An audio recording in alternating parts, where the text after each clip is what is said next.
Alright guys, welcome back to Formula 1 News. Ferrari make history in China, becoming the first time ever that the Scuderia have been double disqualified during a Grand Prix. It happened in Austin a couple of years ago with Leclerc and Hamilton both disqualified. Now they were on the same team and it's happened again. How is it acceptable that Ferrari had two separate technical infractions which caused both of their drivers to be disqualified today? An absolute disaster of a start to the season for the Scuderia. For a team that's meant to be a championship challenger, this is nothing short of embarrassing. Lewis Hamilton, welcome to Scuderia Ferrari. This is what it is all about. Oscar Piastri wins the race, but we have so much to discuss today. How we even get to this point and where we go from here. Very much enjoyed your thoughts in the comments. Hit the like button if you enjoy. Subscribe if you're new as always. I greatly appreciate it. Let's just dive straight into the Grand Prix. Beginning with the opening lap, Oscar Piastri holds on the lead. George Russell had a nose down the inside, and it was, maybe he was trying to put a bit of pressure on. If this was Lando, maybe Lando would have been a bit intimidated here. But Piastri just commits to the corner, realizes that Russell has to back out of it, and actually because Russell's line is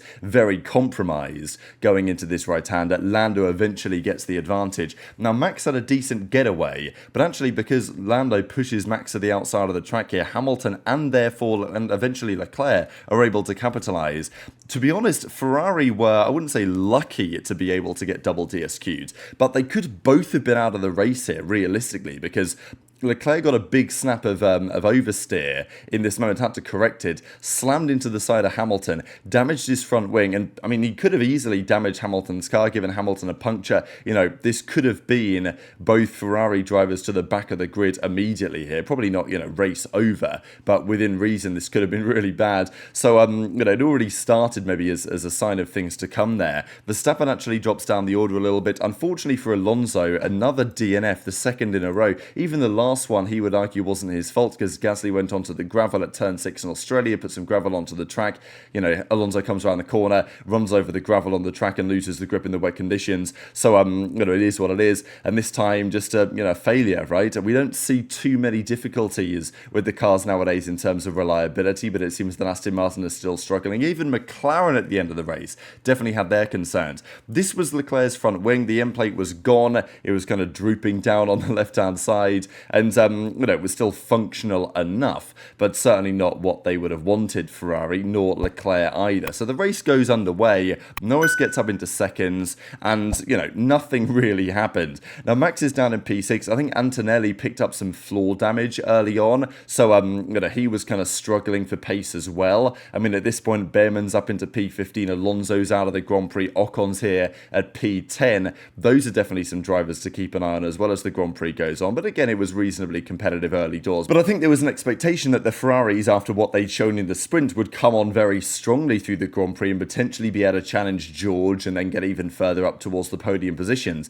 That's not how things turned out. This was pretty funny. So Stroll had yet to pit here, and we had Russell and obviously Lando going at it. Russell eventually gets by. Lando eventually gets him back a couple of laps later, which is the image that we have right about here. So yeah, the McLaren's just a bit too strong for the Mercedes, but the Mercedes, there was an interesting MUS article yesterday coming out saying that, look, the Mercedes, they've kind of found something, and they feel like they're only maybe an upgrade away from being, right on the, the heels of McLaren, really, and in many respects, maybe they already are. And Mercedes are limiting the damage very impressively right now in the championship if they can, let's say, bring a big upgrade to take the team forward.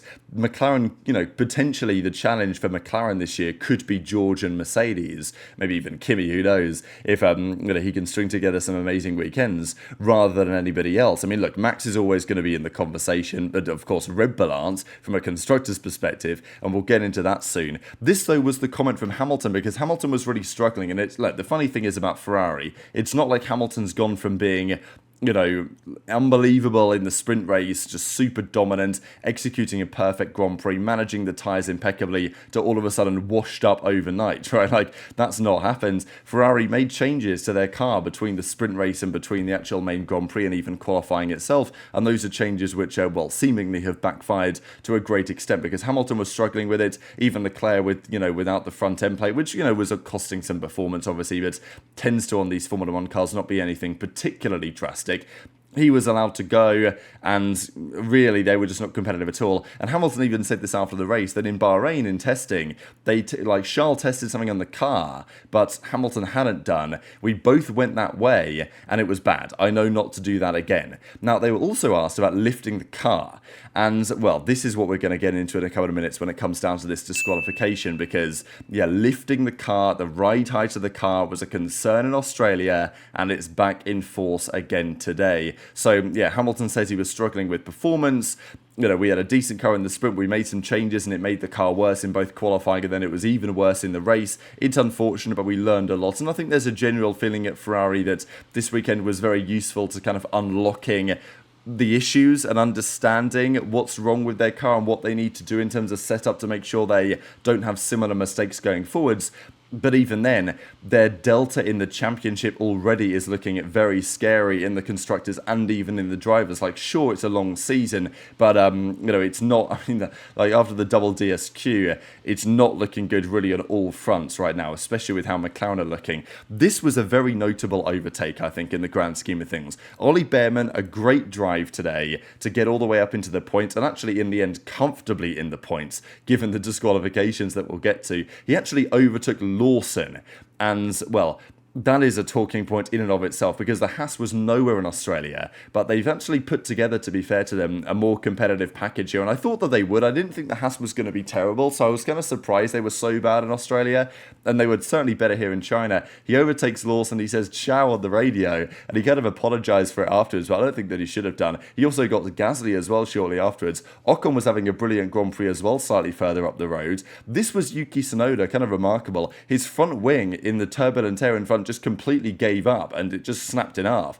So, you know, it's so unfortunate for Yuki, isn't it, right? Like, every time he's having a great drive and he's looking like, you know, he's really going to deliver some solid points. And he did, to be fair to him, score a couple in the sprint. But, I mean, still, the guy puts himself in great positions and then the car just explodes on him or the team's strategy screws him over. So, you know, but Yuki's in real top form right now. Now, we know that McLaren's brakes have been a controversial factor in recent weeks. There's that image going around of their front brake duct, the way that they're kind of moving the airflow around. And Norris was struggling badly with brake issues, and he was made it, you know, very clear that if one more lap had have passed in this Grand Prix, he would have been overtaken by George Russell. He just about managed to hold it out to the end in seconds. But, you know, it was a pretty big deal. But at the end of the Grand Prix, it was Oscar Piastri who handled business very impressively. I thought this was going to be how it went. You know, I was meeting people at the bar last night, and people were saying, hey, what's going to go on with the Grand Prix? Who do you expect to win? And I was like, look, Piastri will probably win from pole. He's very good at executing in these scenarios. It's his qualifying that's let him down sometimes, and if he can get the qualifying right as he did this weekend, you know, Piastri winning a race in pole position is not a massive surprise. He handled things comfortably.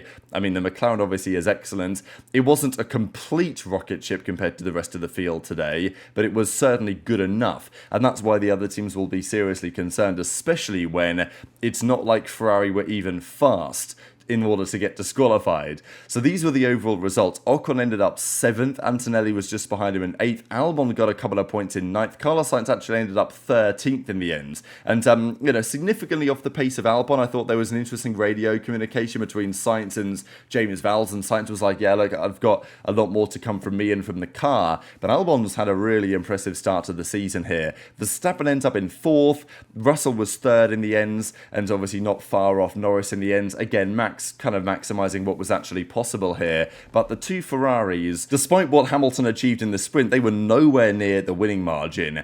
And, well, I mean, they actually dropped rather further down the grid. And of the drivers that were classified in the end, I mean, Lawson was here at P15. And the crazy thing is for Lawson that even with the disqualifications we are just about to discuss, he still didn't get any points on the board, which, well, it's not really a great look at all. Now, Ferrari say, good points, but a tough race for the team in Shanghai. P5, P6, but good points, right? Good points. At least we locked in some solid points on the weekends. Now, before we get to the DSQ, Red Bull and Lawson and what's going on there, because Helmut Marko says that there is a plan for an emergency meeting at Red Bull because it's a bit of a disaster, and maybe a bit of a disaster is even underestimating things to some degree. Max, of course, is always in the mix, but Lawson is not, and as Marko says, this week there is a meeting in Milton Keynes to discuss when and how that we can close the gap. Until then, we score as many points as possible. We are worried, but it's not like we are throwing in the towel. There was also, however, this comment going around today that reportedly Tsunoda could be in the Red Bull as soon as the Japanese Grand Prix. Now, this would be a major change. I feel like it might be the best for both parties. I don't know. Like, my opinion of Lawson always was that, he seems okay, but I don't think he was ever anything special. I think it's really only his mindset that got him in. I mean, Yuki has out-qualified Lawson for the last, 770 days in a row, right? Like, every time they were teammates, a couple of occasions, he out-qualified him, and at least, recently, last year was certainly true as well in main qualifying sessions anyway, not I think always in the sprints. And then he's out-qualified Lawson so far as well, despite the fact that Lawson's in a Red Bull and he's in an RB, a Racing Bull as they call it, this year. This, look, to me, might be the right decision. Do I wish it on Yuki? Because I think it might be a real challenge. I think it would be nice to see him at least get the opportunity, and it may be the right call at the end of the day. But still, it's a real indictment of the way that Red Bull have put together their car, that it could only seemingly be driven by a man of Verstappen's great talent. But look, so the Japanese Grand Prix, however, it is a race where Lawson has some experience at that track. He's driven around Suzuka quite a lot. He's not had experience at the other circuits. So, maybe you want to give him it just to see what he can do at a track that he's actually somewhat familiar with. And if that's terrible, then maybe you make the call. But even then, maybe you want to give Yuki his home Grand Prix in a Red Bull. That would be great, right? So, I don't know. It's a really tricky one for Red Bull, but it's amazing to think. I did not expect 2 races into the year to be talking about Lawson getting dropped already. But this is Red Bull, baby. This is what they do. This is Ferrari, baby, and this is what they do. So, today, we saw these comments come out from the scrutineers after the Grand Prix, and immediately there were echoes of Austin 2023. You guys remember when Hamilton was disqualified and Leclerc was also disqualified. And, well, the cars were weighed. And after the Grand Prix, it turned out that Ferrari's car for Charles Leclerc was only 799 kilograms. Now, this was with the front wing element replaced, right? So they can replace the front wing and then go again. So it's not like he was disqualified because of the front wing damage, which they did not replace at the pit stop, right? Which, maybe Leclerc thought that they might do, but they decided it wasn't worth it to, take that lap time loss that they could have done. But the car was below 800 kilograms. And if it's only 799, then that is a disqualification. That is as simple as it gets, and that's exactly what happened. Now, Gasly had the same thing, but Lewis Hamilton had a different thing, and this is just unbelievable. Now, it's unfortunately not unbelievable, but it really should be. So, Hamilton's plank, right? So, the plank at the floor, this is why they were disqualified back in Austin, right? Was excessive wear on the plank. And this is the real problem for Ferrari. I think it's the underweight thing is just a horrific misjudgment of obviously fuel levels, and when you finish the Grand Prix, often the drivers drive around and try and pick up marbles on the tyres, and even the plank wear is part of this, because the more the plank wears, the more weight you lose as well. So I think it's very likely that Leclerc's floor plank was super close to being disqualified for that reason as well. But this is a consequence of running the car effectively too close to the ground. And it was a rumour that back in Australia, Ferrari realised after the first couple of practice sessions that if they kept with the setup that was giving them good performance compared to, let's say, the McLarens, on Friday in Australia, Ferrari looked really good. Then they made a change, and Leclerc came on and said something kind of cryptic to be like, oh yeah, we've made this change and we've had to take a hit of performance, but it's the right thing to do or something, right? The implication there was for many that Ferrari realised that they had a big issue in Australia, that they actually can't run their car as close to the ground as they thought they could because the plank is wearing too much and it's not going to be, permitted over a race distance. We turn up to China. The car is obviously running low to the ground in the window where maybe Ferrari have designed it to run.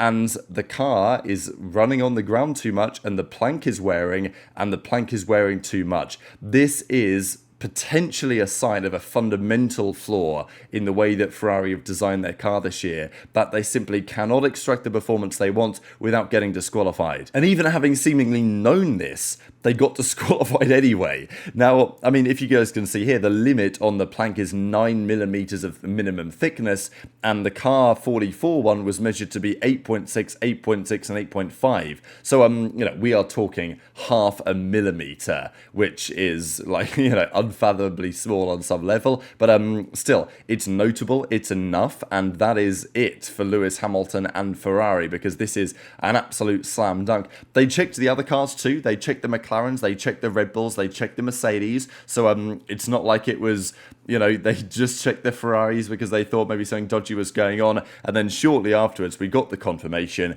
of a treble disqualification. One for Gasly in the Alpine for the minimum weight limit as well, such as Charles Leclerc, but he wasn't, scoring points regardless. But Hamilton and Leclerc were scoring solid points and points that could have proved critical at the end of the season.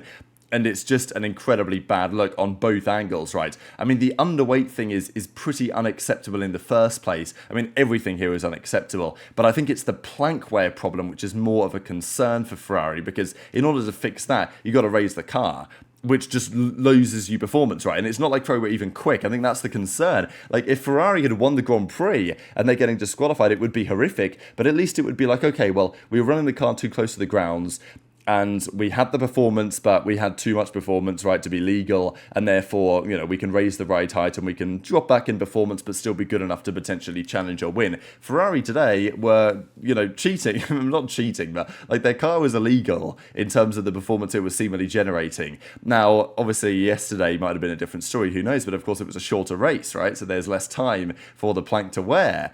And then, they get disqualified in the main Grand Prix. It's a complete shambles, and it's amazing that an organisation of Ferrari's calibre can make this happen. The crazy thing is that I do feel like Fred Vasseurs done a good job with this organisation, but Ferrari have never been double DSQ'd before. Like, in the history of Formula 1 since 1950, Ferrari have never been double DSQ'd before, but it happened today. So, making history as always. And Ferrari didn't even try and defend themselves, which is probably the fine response, because there's nothing you can say or do. But, during the hearing, the team representative confirmed the measurement is correct, and that all required procedures were performed correctly. There were no mitigating circumstances. It was a genuine error by the team. So, there was obviously talk about this before, and as soon as we saw these documentation, it was very clear that Hamilton and Leclerc were both going to get disqualified. And, amazing to think about. This is definitely one of the greatest driver lineups that the sport has ever seen, and the fact that they are both at Ferrari and they're getting double disqualified like this is frankly unbelievable. So, after the disqualification, this is how things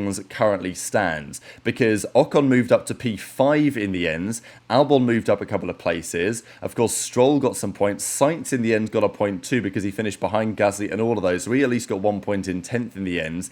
Obviously, Antonelli gets a couple more as well. It doesn't really affect the front runners, but Stroll gets some more points on the board. Norris is now at 44 points heading the championship, Verstappen is second at 36, Russell's at 35, Piastri though with a big weekend. I think for Piastri, if you'd have told him coming into this weekend's that he could have recovered the gap, because he scored a couple of points, was it 1 point, no, 2 points it was, in Australia. So he was 23 points behind Norris after Australia. If you'd have told him that he would end the weekend 10 points behind Lando, that would be, a mega result, and it definitely keeps the championship alive. If Lando had won this Grand Prix kind of at a canter and Piastri was disqualified, I wouldn't say the championship was already over, but it was looking seriously concerning. Obviously, Red Bull could turn performance around, and Verstappen is always going to be there or thereabouts, but the championship standings at the top are very competitive, but unfortunately in the Constructors' Championship it may only be Mercedes that can do any damage, because look where Ferrari currently are in the Constructors. Ferrari are sitting there with Williams, and I think Williams are even ahead of them because they have the best overall race result from Albon back in Australia. So look, Williams versus Ferrari, just like the good old days, but the good old days of fighting for P4. Like, what are we doing here, right? Haas move up to P6 after a great performance of Ocon, and certainly Behrman as well. McLaren are heading an advantage, but what an absolute disaster. And there's many people saying stuff like this, obviously Ferrari fans being like, oh well, Japan season opener, isn't it great to be back in Suzuka, right? Of course, trying to forget the fact that these first couple of races ever really happened. So very much enjoyed your thoughts in the comments below. It is just Ferrari things. I don't think there's anything else to say, but the season may be somewhat over before it's even begun. So hit the like button if you enjoyed, subscribe if you're new, take care, and I'll see you next time.